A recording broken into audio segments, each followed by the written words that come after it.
No, I'm not going to tell you that your kids should do their homework while riding their bikes, but well-timed movement is part of the 5 underrated homework tips for ADHD families that I'll tell you about. See, the problem with a lot of homework advice is that it's mostly focused on building new skills, and building new skills takes a long time, or sometimes never happens, even with lots of practice. So if you want to unlock your kids' potential and make homework easier, and dare I say actually make it more fun, my Squishmallow children and I will show you how. Thanks to Custodio for sponsoring this video. And if you don't know me yet, I'm Dr. Jacque, and through my therapy practice and online programs, I've helped hundreds of ADHD families feel better and less stressed. And yes, I do have 2 very real kids, but my Squishmallows help me make my videos more visual. So I hope you give them a thumbs up for the hard work they put in. Now, let's take the stress out of homework and give kids with ADHD the real support they need to be successful. And to show you how this first underrated idea works, let's play a game. I'm going to give you 3 different scenarios, and you tell me which Squishmallow will have an easier time getting their homework done. Side note, if you get all 3 correct, you win. What do you win? I don't know, I'm not Mr. Beast, but it makes it sound more fun if you win, right? So, ready? Here's the first scenario. This one is probably an easy one. So, my Squishmallows get home from school. This Squishmallow happens to have gymnastics in an hour, so I tell her, we have gymnastics in a bit, go get started on your homework. And this Squishmallow doesn't have any planned activities, so she asks if she can go bike outside before homework. I say yes. She comes inside after about 20 minutes of biking to start on her homework. Who do you think has an easier time? Yeah, movement before homework helps. Okay, next scenario. I hope this one's a little more challenging. On a different day, after they get home from school, both my kids say they're so hungry. So as they're getting their workbooks out for their homework, I get a snack ready for them. Before they start on their homework, this Squishmallow gets her favorite snack, Chobani mango yogurt, and this Squishmallow has some crunchy apples with peanut butter. Oh, and this Squishmallow has a glass of water, and this one has some Gatorade in her favorite straw cup. Now who has an easier time with homework? Crunchy foods and drinking through a straw can be regulating, and a regulated body and mind will have an easier time focusing. And last one for the grand prize. Let's say when the Squishmallows get home from school, they actually stay outside. This one goes on the trampoline, and this one goes on the swing set. And then the one from the trampoline has some pretzels and hummus, and the swinging Squishmallow has a protein smoothie with a straw before coming inside to start on homework. Who has the easier time now? Okay, I admit this was a trick question. The movement and types of snacks should actually set both of them up for more success with homework. So what's this first underrated idea? When it's time to do homework, don't start with the actual work. Start with physical movement, followed by a snack instead. The brains and bodies of kids with ADHD work better with movement. So before homework, give kids 20 to 30 minutes of physical activity, followed by a good snack or drink. Many occupational therapists swear by how crunchy foods and drinking through a straw help with self-regulation. By first regulating their brain and body with movement and a snack, you're priming their brain to handle the more difficult, focused task of homework.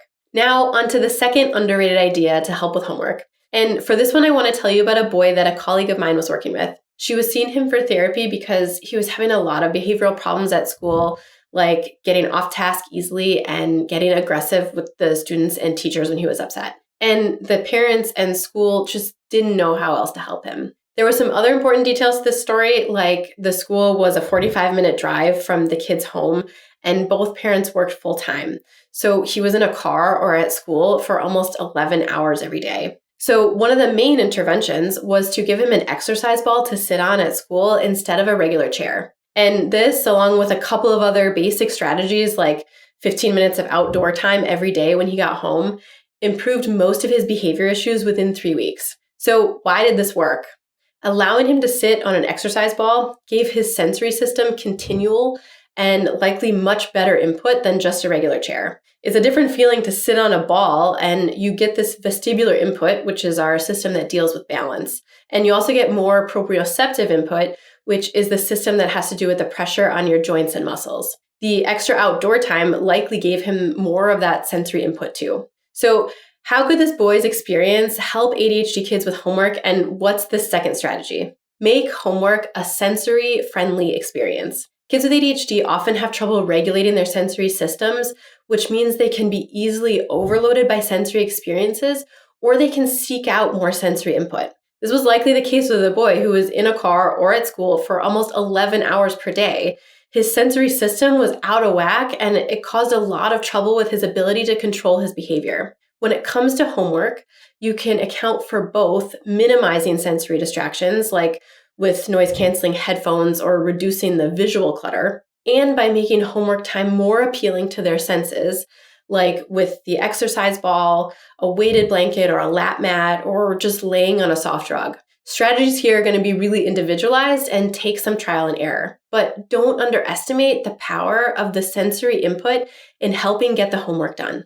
Okay, the next underrated strategy is for when you get into the actual homework. And this one is for when the squishmallows or children need help actually getting started. And this is true for most kids with ADHD because that skill of getting started is part of executive functions, which is something that most kids with ADHD struggle with. It's thought that the executive functioning skills in ADHD kids are about 3 years behind that of their neurotypical peers.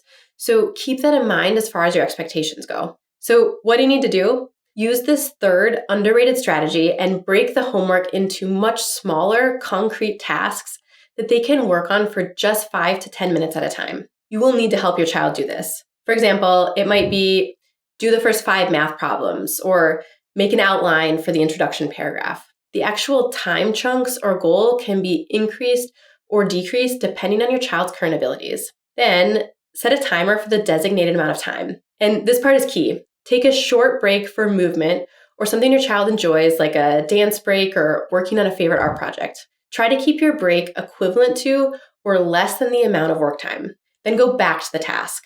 That might mean they move on to the next step, or it might mean they need to keep repeating the initial goal until it's complete. Keep in mind that it might take a few tries before your child gets in the groove and is actually able to get started. You'll need to be more involved in this strategy until they've done it so many times that they can do it on their own without your guidance. And for many kids with ADHD, this takes much longer to develop than parents would assume. So be prepared for that and make sure you pair this strategy with the fourth important idea that I'm going to tell you about next. One of the things that can get in the way of homework is screen time. And maybe that's because it's hard to transition your child off screens to move to a more boring activity like homework. Or maybe screens are actually motivating your child to get the homework done, but then they lead to overuse or meltdowns later. That's why I want to take a minute to tell you about this video's sponsor, Custodio. Custodio's research shows that kids now watch an average of 240 short videos a day and spend at least 2 hours on certain social networks,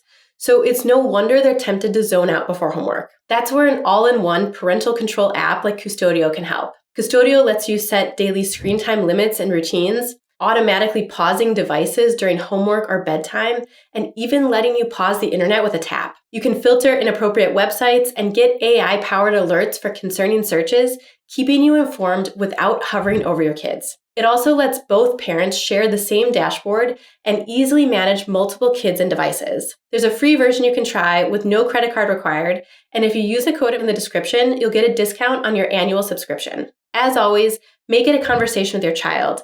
This is about helping them establish a healthy relationship with technology, not about control. So if screens are making homework a battle, check out Custodio and see if it helps your family. Now that you've got some good ideas about what interferes with homework and how to make it easier, we're on to the fourth underrated strategy. This one pairs really well with breaking homework into smaller blocks of time. And honestly, this is probably the most underrated and simplest strategy out there. And it's so easy to overlook too. So make sure you don't miss out on the potential benefits of this one. I think I'll get my Squishmallow child to help again. Let's say she brings her workbook to the kitchen table while I'm starting to make dinner. And she's sitting there kind of twirling her pencil and looking out the window. And then pretty soon she sees one of the neighbor kids outside on their swing set, and she starts thinking about how she wants to go out and play. But then she remembers the chain on her swing was squeaky, and she starts wondering if Dad fixed it, so she wanders away from the table to find him and ask. And I'm like, where are you going? You need to start on your homework.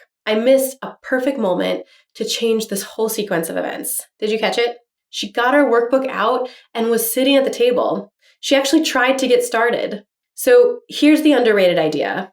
Notice the good, no matter how small. Nothing will put you and your child on the same team better than some specific encouragement and praise for what's going well. Instead of focusing on parts that are hard or aren't going well, Verbally point out what's going right whenever you can. Comment on any positive steps they take and any effort they put in. This really only takes a few seconds to do. It not only helps keep their attention on the task, but it'll help both of you feel good and be positive for your relationship too. A simple, "Thanks for coming to the table to get started on homework," can go a long way. You're pointing out that they took the first step and came to the intended homework spot. You're not saying anything about the fact that they haven't opened their notebook yet. Now, for the final underrated idea. This one is admittedly the most work for parents, at least in the beginning, which is why I also left it for last. But if you're still watching, I know you can do it. The important thing with this one, and all of the other ideas I mentioned already, is to remember it's perfectly fine and often essential to experiment in order to find what works.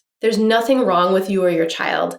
Sometimes they just need another approach, one that better accommodates how they think and learn. And this final strategy leans heavily into the idea that ADHD brains tend to like and do better with novelty. So use that to your advantage and change it up. Change up the location. Maybe you still have some work you need to finish. Take your child with you to the coffee shop and work side by side. Or try changing how the homework gets completed. Can your child bounce on a trampoline while memorizing something for the test? Can they dictate their paper or story while you type it out? Change it up could also mean considering changing the assignment or the workload. Of course, collaborate with their teacher on this one. But is there another way they can demonstrate what they've learned? Don't be afraid to think outside the box with your child and their teacher. Now you have 5 underrated strategies to make homework easier. And if you need strategies to overhaul other areas of life where ADHD gets in the way, be sure to check out this video next. As always, put your relationships first. I'll see you in the next video.